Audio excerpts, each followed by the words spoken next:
Jeremy Fowler's report about the Browns exploring a Myles Garrett trade may seem like a football decision on the surface, but it reads more like a power struggle behind closed doors. Garrett, with his no-trade clause and locker room stature, has been the Browns' defensive cornerstone, but his potential exit now aligns curiously with growing unrest over the team's quarterback chaos. Dillon Gabriel remains entrenched despite woeful performances. If you're into the real story and all the messy twists they don't show on highlight reels, go ahead and subscribe. And if you're sticking around to see how this Browns QB chaos plays out, you should definitely be subscribed. While Shedeur Sanders, a player with strong public backing and clear upside, watches from the sideline. The timing of these moves suggests less of a rebuild and more of a calculated purge, possibly to break internal gridlock caused by agency alliances and past regime ties. In this context, Garrett's trade isn't just about collecting picks. It's about eliminating roadblocks to structural change. The front office appears poised to reset the team's identity around Sanders, a move that requires shedding both political baggage and old loyalties. Trading Garrett could free up leverage, silence critics, and signal to the locker room that nothing is off limits. More importantly, it would remove the last remaining anchor to a vision that no longer fits the current leadership's direction. If Sanders takes over and delivers, the Browns may not just turn a corner. They might finally break out a cycle of internal sabotage and wasted potential. The Cleveland Browns have somehow managed to go from playoff hopefuls to full-blown franchise chaos in the span of a few weeks. What started as whispers is now dominating every headline. The team is seriously considering trading Myles Garrett. And not for cap relief, not because of locker room issues, not even because of on-field decline, because there isn't any. No, this is about something else entirely. This is about rebuilding around a quarterback who hasn't played, a quarterback who's been sitting on the bench while the offense sinks further every week. This is about Shedeur Sanders. And it's about the Browns betting their future on a decision they haven't even had the courage to make yet. According to ESPN's Jeremy Fowler, the Browns are weighing whether to trade Garrett before the deadline. That's not just a normal trade rumor. That is a seismic, organizational-altering move. And what makes it even more controversial is why they're considering it. The idea isn't just to move on from Garrett. It's to potentially reshape the team entirely, stockpiling draft capital to build around Sanders, who hasn't started a game. Meanwhile, Dillon Gabriel, who has been consistently awful by nearly every quarterback metric, remains a starter. This isn't a football decision. This is political. It's strategic theater. And it's exactly the kind of behind-the-scenes dysfunction that turns competitive team into a cautionary tale. Because none of this adds up. If the problem is quarterback performance, and it very clearly is, why is Garrett on the trade block and not Gabriel on the bench? Why is the defensive cornerstone being treated like a chess piece while the offensive collapse goes unaddressed? Why is the one unit that's functioning being dismantled, while the failing unit is protected by silence and status quo? The answer? It might not be about performance at all. There are reported connections between the agency that represents Dillon Gabriel and members of the Browns' coaching staff and front office. That's not some conspiracy. It's a reality that's raising very real concerns about how decisions are being made. Because from the outside looking in, it seems like Gabriel is being kept in place not because of what he's doing on the field, but because of who he's connected to off of it. And the fallout is undeniable. The defense, led by Jim Schwartz, has been one of the best in the league. Consistent, physical, smart. They've kept this team in games that should have been blowouts. And now, they're watching trade rumors swirl around their leader. Myles Garrett isn't just a Pro Bowl edge rusher. He's the tone setter, the identity of this team.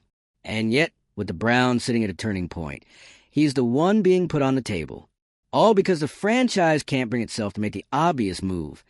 Bench Gabriel and start Shedeur Sanders. Shedeur Sanders practicing, and that's where it gets even more baffling. The Browns seem fully prepared to shift into rebuild mode, start stockpiling picks for future, and commit to Sanders as the face of the franchise. But Sanders hasn't taken a meaningful snap. They haven't even tested the waters. He could be a breakout star, or he can need more time. No one knows, because he's still on the bench. So how do you justify moving Garrett before you even know what you have at quarterback? That's not vision. That's panic disguised as planning. It's even more frustrating when you look at the offensive problems outside of Gabriel. The receivers haven't performed. The offensive line has been unreliable. But none of that excuses a decision to let the quarterback with the worst statistical profile in the league continue to start every week. That's not coaching. That's avoidance. And in the background of all this, you've got fans who are stuck by this team through decades of dysfunction, now being asked to trust another rebuild, to let go of Garrett, to believe in an untested quarterback, to accept another reset. But fans are smart. They see the pattern. And more importantly, they see who's being protected. The agency whispers aren't going away. The favoritism allegations aren't quieting down. And with every loss, with every Gabriel start, with every Shedeur Sanders benching, the trust between the team and its supporters erodes further. This isn't about talent. It's about accountability. You don't trade your best player just to avoid making a tough call at quarterback.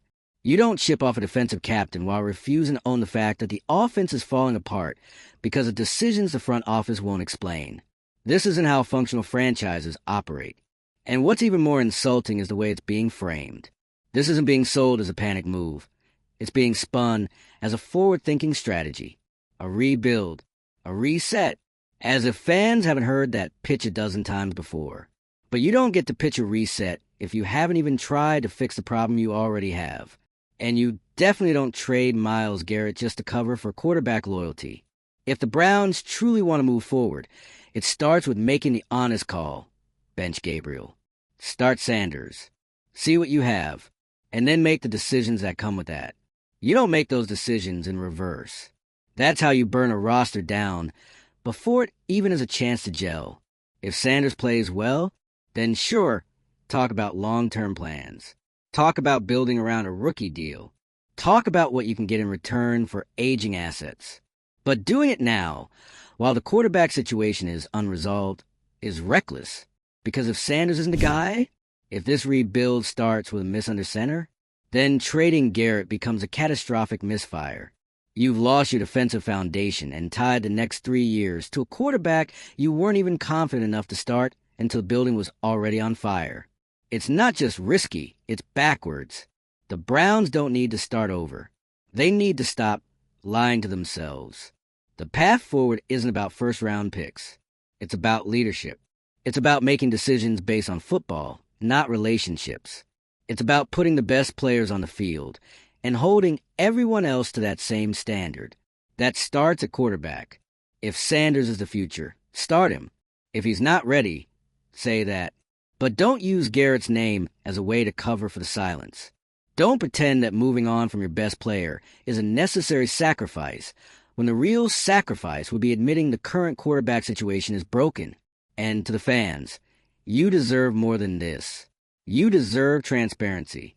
You deserve effort. You deserve a team that knows what it has and isn't afraid to act on it. Because right now, this looks like a team frozen in fear of its own reflection. Drop your thoughts in the comments. Should Garrett be off limits, no matter the return? Is it finally time to let Sanders lead this team? Or has Cleveland once again buried itself in dysfunction it can't climb out of? Hit like if you're done watching leadership fumble town out the door. Share this with someone still holding on hope. And subscribe for more breakdowns from front lines of football chaos. Because until this team stops making defensive players pay the price for offensive mistakes, nothing's going to change. And trading Myles Garrett without even knowing what you have in Shedeur Sanders? That's not a rebuild. That's sabotage. If the Browns actually go through with it, if they trade Myles Garrett without ever giving Shedeur Sanders a single meaningful start, then this isn't just another misstep. It's an indictment. It's confirmation that the people running this team aren't making decisions based on production, direction, or even common sense. They're reacting, deflecting, managing optics instead of managing a football team. Because Garrett isn't just a name. He's the name. He's a guy that puts fear into opposing offenses. The guy whose name gets circled on every game plan. The guy who plays hurt, dominates double teams, and sets the emotional tone every single week. He's not a problem. He's the reason this team has been able to stay in games despite offensive production that ranks near the bottom of the league. You don't trade that unless you have a clear proven plan to replace what you're losing. And right now, the Browns have no such plan. Shedeur Sanders might be the future. He might be great. But no one knows, because they haven't even let him try. And that's what makes all of this so reckless. You're not rebuilding around someone who's earned it. You're rebuilding around the idea of someone who might be ready if given a chance. It's a rebuild on speculation, on assumption, on hope. That's not leadership. That's desperation wrapped in a strategy memo. And it's being done while Dillon Gabriel, who has put together one of the statistically worst stretches by a starting quarterback in years, continues to trot out onto the field every Sunday like the job belongs to him. No consequences. No urgency. Just reps, week after week. Meanwhile, Sanders, who was supposed to be the highly touted dual threat, game-changing backup, hasn't seen the field. And if we're being real, the only plausible explanation left isn't football-based. It's political. It's about relationships. It's about the agency ties that multiple sources have hinted at. Ties between the coaching staff, the front office, and the very people who represent Gabriel. And now, the face of the defense might be out the door because the people in charge won't admit what everyone else already knows. That's a scandal. Not the idea of a rebuild. Not even the trade itself. But when and why it's happening. Because this could have been handled differently. Start Sanders. Evaluate. Let the season tell you what kind of team you actually are. If Sanders plays well and the team clicks, maybe you build around him. Maybe you still consider trading Garrett if it's part of a structured plan. But if he struggles, if he's not ready, then at least you know. At least you can own that you tried. Instead, the Browns are leaking trade rumors before the quarterback has even played. And fans are supposed to buy that this is some kind of master rebuild plan. It's insulting. It insults the intelligence of fans. It insults the effort of the defense. It insults the legacy of a player like Garrett, who has never been a problem in Cleveland. Only ever the solution that management keeps finding ways to ignore. This defense, under Jim Schwartz, has been elite, not good enough or surprising. Elite. They've limited top-tier offenses. They've carried this team in games where the offense couldn't string together a first down, and now they're being told, thanks for your effort, but we're thinking long-term. Meanwhile, no one's explaining the short-term plan, because there isn't one. You can't say you're thinking long-term when you haven't even taken the most basic step toward evaluating your present. If Shedeur Sanders really is the future, what exactly is the holdup? And if he's not, then why would you blow up your defensive core for someone you clearly don't trust enough to start? That's the cycle Cleveland has been trapped in for years. Overcorrecting for one mistake by making an even bigger one, missing the point entirely, covering dysfunction with a press release and calling it vision. Fans are over it. They watched this team sell false dawns for 2 decades. Every new regime comes in talking about culture and discipline and direction, and then by midseason, it's back to finger-pointing and spin. And right now, the spin is working overtime. Don't look at the quarterback. Don't look at the politics. Look over here, draft picks. Look over here, we're planning for 2026. Look over here, we got a young QB we believe in. But no one's answering the real question. Why isn't he playing then? Because there is no good answer. Not one that passes the smell test. And that's what makes this potential Garrett trade not just frustrating, but dangerous. Because it sets a tone. A tone that says, even if you dominate, even if you lead, even if you deliver every week, you're still expendable if you're not part of the narrative being pushed behind closed doors. And if you're in that locker room, that matters. That affects morale. That affects buy-in. That affects how hard guys are willing to play when they know that leadership is just looking for someone else to blame, especially when the scapegoat is the most dominant guy in the building. The Browns aren't at crossroads. They're in the middle of a cover-up, trying to pivot to a rebuild without facing reality of how they got here, trying to talk about the future without taking responsibility for the present, and trying to trade away a franchise icon to protect the status quo in the quarterback room. There's still time to fix this. Start Sanders. Evaluate what you have. Be honest with your players. Be honest with your fans. Don't hide behind leaks. Don't pretend this is about long-term value when it's clearly about short-term self-preservation.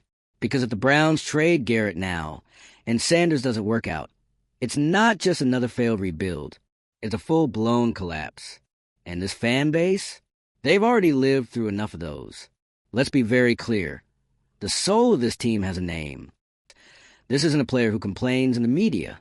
This isn't a diva who's demanding a trade or skipping practices. Garrett has been a leader. He's been durable, dominant, and loyal through more chaos than any one athlete should have to tolerate. And now, the team might ship him out. Not because he's fallen off, not because the locker room's lost faith, but because the people in charge can't face their own mistakes on offense. What message does that send? To the defense that's carried this franchise week after week, it says, your effort doesn't matter. Your dominance won't save you. If you're not tied to the right people, or if you're not part of the new storyline management wants to push, you're disposable. And to the fans, it says even the most iconic, productive player can be sacrificed for optics. This isn't about cap space. It's not even about value. If the Browns really wanted to maximize Garrett's value, they'd do it after the season, after evaluating Sanders, after knowing for sure where this team stands. But that's not what's happening. Instead, we're watching a franchise try to sell a reset it hasn't earned. A pivot away from accountability. Package in vague rebuild language that conveniently skips over the real issue. They don't want to start Shedeur Sanders yet, because it forces them to admit that Gabriel was the wrong call. They don't want to take the PR hit. So what do? Leak the Garrett news. Get the fan base talking about first-round picks, about the future, about a new direction. It's deflection, and it's not even subtle. Because when you strip away the noise, the real question is still sitting there, unanswered and unavoidable. Why is Shedeur Sanders not starting? If you believe in him enough to rebuild the entire offense around him, then play him. Let him lead. Let him learn. Let him prove he's worth moving pieces like Myles Garrett for. But until you do, none of this makes sense. It's football malpractice to trade a Hall of Fame caliber edge rusher before confirming that the next face of your team is ready. And don't forget, Garrett has a no-trade clause, so he'd have to want out, which makes this leak even more damning, because it suggests either the front office is quietly testing the waters without his consent, or worse, Garrett's camp is open to a deal because even he sees a dysfunction and wants a fresh start. Either way, it's a disaster. If Garrett stays, he'll know he was nearly dealt for draft picks. If he goes, the Browns will have to own the fact that they lost to one player who gave them a shot every single week. For a guy who might not even pan out. And we haven't even talked about the locker room fallout. This isn't Madden. You don't just plug in rookies and cash in picks and expect chemistry to survive. The Browns' defense isn't just good, it's united. It plays with pride. It plays for Schwartz. You take Garrett out of that equation, and it's not just a talent loss. It's an identity crisis. Who steps up in that huddle? Who commands a room the way Garrett does? Who's going to anchor that unit while the offense tries to figure itself out? You're not just trading a player. You're trading trust. And once you lose that in a locker room, it's nearly impossible to get it back. What makes this situation even more explosive is how long it's been bubbling under the surface. The agency ties, the quarterback favoritism, the behind-the-scenes influence, it's not new. It's just now finally breaking into public view. Browns fans, they've seen this movie before. Talented rosters being wasted. Leadership doubling down on bad decisions. Organizational politics leaking into performance. And year after year, it's the same refrain. We're building for the future. No, you're burying the present. And there's no clearer example of that than what's happening right now. Because if the Browns really believe in Shedeur Sanders, the next step is simple. Start him. Let him prove it. Let him earn the right to be the centerpiece of the rebuild. That's how successful organizations operate. They don't trade foundational pieces on speculation. They don't protect quarterbacks who can't perform just because they're tied to the right agent. And they don't silence criticism with a first-round pick fantasy that may or may not pay off 3 years down the line. You want to rebuild? Great. Do it the right way. Do it with transparency. Do it with structure. Start the rookie, evaluate the roster, and make decisions based on football, not fear. But don't scapegoat Garrett to cover for bad quarterback, because no matter how you frame it, this move doesn't look like strategy. It looks like self-preservation. It looks like a front office trying to extract from one problem by creating a bigger one somewhere else. And that's how franchises lose their way. They stop fixing problems and start hiding from them. They stop evaluating performance and start managing perceptions. They start trading culture for cover. And if Cleveland isn't careful, that's exactly where they're headed. A team that had finally found its defensive identity, finally built a unit worth watching, finally developed a leader worth rallying behind. Now preparing to throw it away because they're scared to face what's not working on offense. That's not just poor management. It's self-inflicted collapse. So here's the bottom line. You don't get to talk about the future if you won't own the present. And right now, the present is broken. Start Sanders. Prove he's worth it. Let him lead. If he balls out, then maybe you talk about flipping Garrett for capital. But if you haven't even taken that first step, you don't deserve to make that kind of move. Because without clarity under center, trading Garrett isn't bold, it's reckless. And the fans, they deserve so much better. Drop a comment. Is trading Garrett before starting Sanders a betrayal of the locker room? Or is the front office right to think long-term? What would you do if you were running this team? If you're frustrated, if you've had enough of watching Cleveland trip over its own talent, hit that like button. Send this to someone still holding out hope, and subscribe for more breakdowns like this. Because in the NFL, you're only as stable as your leadership. And right now, the Browns are playing chess without a board.